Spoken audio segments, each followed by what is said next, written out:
हम अपनी कामवासना पर विजय प्राप्त करके उसे परमात्मा की ऊर्जा में कैसे तब्दील कर सकते हैं, इसके बारे में ओशो ने अपनी पुस्तक कहे कबीर दीवाना में कुछ बातें बताई हैं। नमस्कार दोस्तों, स्वागत है आपका एग्ज़ाम मैग्नेट में। इस वीडियो में हम लोग ओशो द्वारा बताए गए कामवासना को किस प्रकार से परमात्मा की ऊर्जा में परिवर्तित कर सकते हैं, उसके बारे में जानेंगे। आइए वीडियो को शुरू करते हैं। मूलबंदी क्या है? तो ओशो बताते हैं, वह जो मूलाधार चक्र है, जहाँ से ऊर्जा काम ऊर्जा बनती है, उसे बांध लेना ही मूलबंदी है। उसे सिकोड़ लेना ही मूलबंदी है। इसलिए योग ने, पतंजलि ने, हठ योग ने बहुत सी प्रक्रियाएं खोजी हैं मूल को बांधने की। मूल जब बच जाए तो ऊर्जा अपने आप ऊपर उठने लगती है, क्योंकि नीचे द्वार बंद हो जाता है, द्वार अवरुद्ध हो जाता है। एक छोटा सा प्रयोग जब भी तुम्हारे मन में काम वासना उठे तो करो, तो धीरे धीरे तुम्हें राह साफ हो जाएगी और तुम काम वासना से ऊपर उठ जाओगे। जब भी तुम्हें लगे कि काम वासना तुम्हें पकड़ रही है, तब डरो मत, शांत होकर बैठ जाओ। जोर से श्वास को बाहर फेंको, भीतर श्वास को मत लो, क्योंकि जैसे ही तुम भीतर गहरी श्वास को लोगे, भीतर जाती श्वास काम ऊर्जा को नीचे की तरफ धकेलती है। जब तुम्हें काम वासना पकड़े तब तुम एक्सहेल करो, बाहर फेंको श्वास को और अपनी नाभि को भीतर खींचो, पेट को भीतर खींचो और श्वास को बाहर फेंको जितनी फेंक सको। धीरे धीरे अभ्यास होने पर तुम संपूर्ण रूप से श्वास को बाहर फेंकने में सफल हो जाओगे। जब सारी श्वास बाहर फेंक जाती है तो तुम्हारा पेट और नाभ वैक्यूम हो जाते हैं, शून्य हो जाते हैं, और जहाँ कहीं शून्य हो जाता है वहाँ आसपास की ऊर्जा शून्य की तरफ प्रवाहित होने लगती है। शून्य खींचता है, क्योंकि प्रकृति शून्य को बर्दाश्त नहीं कर सकती, शून्य को भरती है। एक उदाहरण से उसको बताते हैं कि जैसे तुम नदी से पानी घड़े में भरते हो तो नदी का जल उतना खाली हो जाता है, यानी गड्ढा हो जाता है, तो चारों तरफ से पानी दौड़कर उस गड्ढे को भरने आ जाते हैं। उसी प्रकार प्रकृति शून्य को बर्दाश्त नहीं कर सकती। तुम्हारी नाभ के पास भी शून्य हो जाए तो मूलाधार से ऊर्जा उसी क्षण नाभि की तरफ ऊपर उड़ जाती है और तुम्हें बड़ा रस मिलेगा।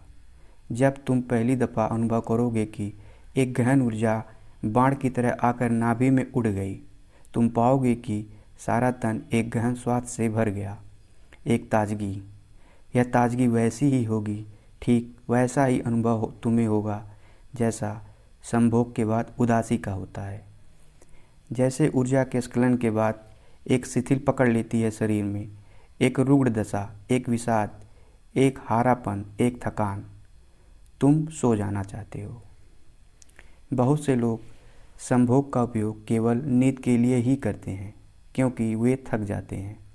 पश्चिम में डॉक्टर तो लोगों को सलाह देते हैं कि जिनको नींद नहीं आती उन्हें संभोग करना चाहिए, उनके लिए संभोग उचित है। संभोग कर लोगे, थक जाओगे, टूट जाओगे, नींद अपने आप ही आ जाएगी। लेकिन वह नींद कोई स्वस्थ नींद नहीं है, वह थकान की नींद है। वह विश्राम नहीं, थकान है। थकान और विश्राम में बड़ा फर्क होता है। विश्राम में ऊर्जा पूरी आराम करती है, थकान में ऊर्जा नहीं होती। हारे थके टूटे हुए तुम पड़ जाते हो। संभोग के बाद जैसे विषाद का अनुभव होगा, वैसे ही अगर ऊर्जा नाभ की तरफ उठ जाए तो तुम्हें हर्ष का अनुभव होगा।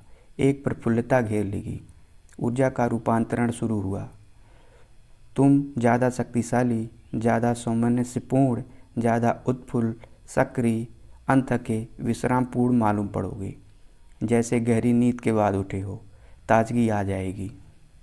इसलिए जो लोग भी मूलाधार से शक्ति को सक्रिय कर लेते हैं, उनकी नींद कम हो जाती है, ज़रूरत नहीं रह जाती है।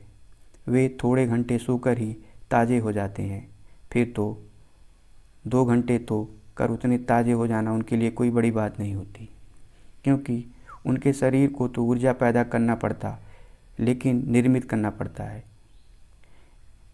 भरना पड़ता है, और बड़ा पागलपन है। रोज़ शरीर भरता है, रोज़ तुम उसे उलझते हो, यूं ही उम्र तमाम होती है। रोज़ भोजन लो, शरीर को ऊर्जा से भरो, फिर उसे उचील दो, यानी बाहर फेंक दो। आगे वो सो बताते हैं कि ऊर्जा का जो ऊर्ध्वगमन बड़ा अनूठा अनुभव है। और पहला अनुभव होता है मूलाधार से नाभि की तरफ जब संक्रमण होता है। यह मूलबंध की सहजतम प्रक्रिया है। तुम श्वास को बाहर फेंक दो, नाभि शून्य हो जाएगी, ऊर्जा उठेगी नाभ की तरफ, मूलबंध का द्वार अपने आप बंद हो जाएगा। वह द्वार खुलता है ऊर्जा के धक्के से। जब ऊर्जा मूलाधार में नहीं रह जाती, धक्का नहीं पड़ता, तो द्वार अपने आप बंद हो जाता है। बस तुमने अगर एक बात सीख ली कि ऊर्जा कैसे नाभि तक आए, शेष तुम्हें चिंता नहीं करनी है। तुम ऊर्जा को जब भी काम वासना उठे, नाभि में इकट्ठा करते जाओ। जैसे जैसे ऊर्जा बढ़ेगी, नाभि में अपने आप ऊपर की तरफ उठने लगेगी। जैसे बर्तन में पानी बढ़ता जाए तो पानी ऊपर की तरफ उठता जाता है। असली बात मूलाधार का बंद हो जाना है। घड़े के नीचे का छेद बंद हो गया, अब ऊर्जा इकट्ठी हो जाएगी, घड़ा अपने आप भरता जाएगा। एक दिन तुम अचानक पाओगे कि धीरे धीरे नाभ के ऊपर ऊर्जा आ रही है। तुम्हारा हृदय एक नई संवेदना से आप्लावित हुआ जा रहा है। तुम कहते हो कि तुम प्रेम करते हो, लेकिन तुम कर नहीं सकते क्योंकि तुम्हारे हृदय में ऊर्जा नहीं है। तुम लाख कहो कि तुम प्रेम करते हो, तुम प्रेम कर ही नहीं सकते क्योंकि प्रेम तभी घटता है जब हृदय चक्र में ऊर्जा आती है, उसके पहले घटता नहीं। तो तुम समझते रहो कि अपने को कि तुम प्रेम करते हो, लेकिन तुमने किसी को प्रेम नहीं किया, न अपनी पत्नी को, न अपने बेटे को। ज़्यादा से ज़्यादा तुम अपने को प्रेम करते हो, बाकी तुम किसी को प्रेम नहीं करते, और वह भी बहुत कमज़ोर है, वह भी कोई बड़ा गहरा नहीं है।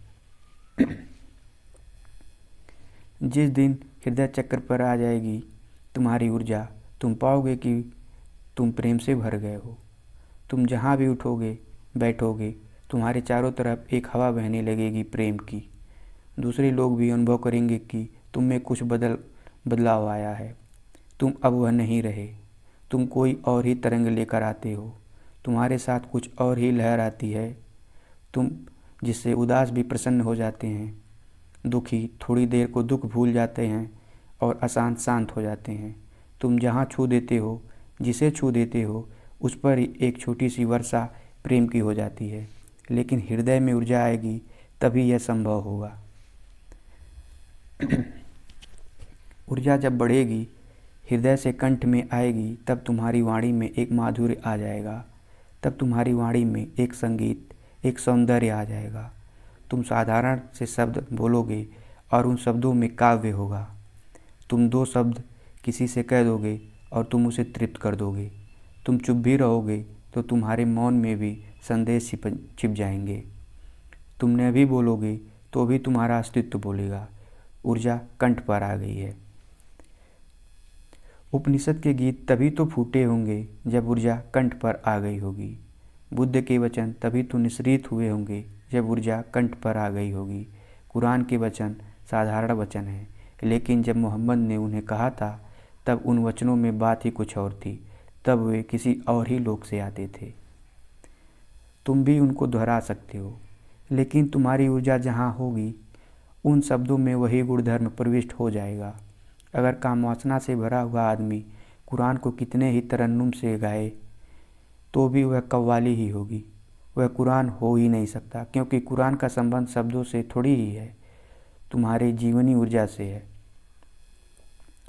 और अगर मोहम्मद कव्वाली भी गाएं तो एक कुरान हो जाएगा।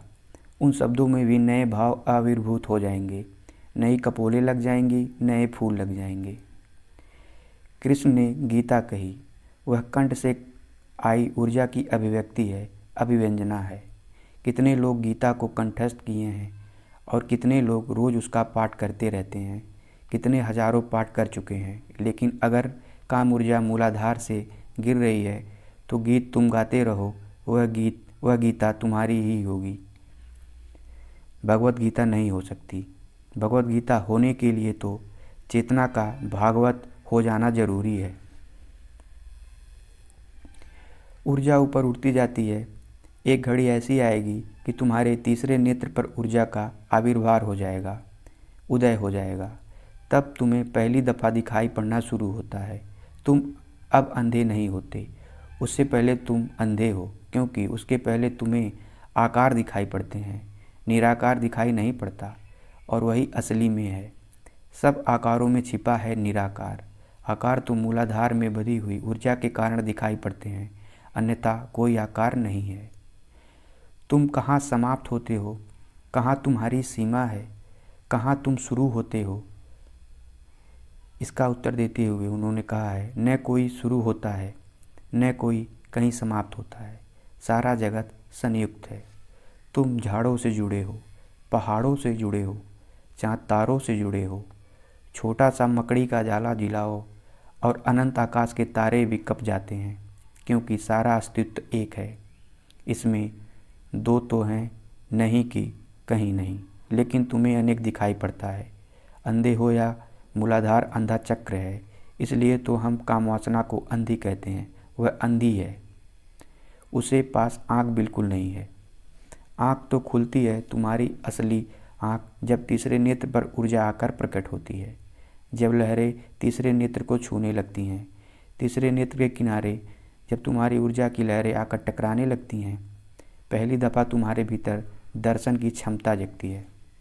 इसलिए हमने देश में विचार की प्रक्रिया को फिलॉसफी नहीं कहा, हमने विचार की प्रक्रिया को दर्शन कहा। फिलॉसफी पश्चिमी देश में दर्शन शास्त्र का नाम है। हमने वह नाम पसंद न किया, क्योंकि फिलॉसफी तो पैदा होती है। मूलाधार में ऊर्जा हो तभी वो पैदा हो सकती है, लेकिन दर्शन पैदा नहीं होता। और मूलाधार में भटके हुए अंधे कितना ही सोचें, उनके सोचने का क्या मूल्य हो सकता है? वे सोच कर भी क्या पाएंगे? कुछ नहीं। अंधा कितना ही प्रकाश के संबंध में विचार करे, सिर पटके, गणित बिठाए, विश्लेषण करे, मीमांस से उतरे, क्या हल होगा? अंधा जो कहेगा प्रकाश के संबंध में गलत ही होगा। अंधे को तो अंधेरा भी दिखाई नहीं पड़ता, प्रकाश तो बहुत दूर की बात है। दोस्तों, इस वीडियो में हमने समझा कि अगर हमें अपनी काम वासना पे विजय प्राप्त करनी हो तो हमें अपनी अंदर की ऊर्जा को ऊर्ध्वगामी बनाना होगा, यानी अपने मस्तिष्क की तरफ लाना होगा, जो कि योग के द्वारा संभव हो जाएगा, जिससे आप अपनी काम वासना पे विजय प्राप्त करके अपनी ऊर्जा को परमात्मा की ऊर्जा में तब्दील कर लेते हो। वीडियो देखने के लिए धन्यवाद। आपका दिन शुभ हो।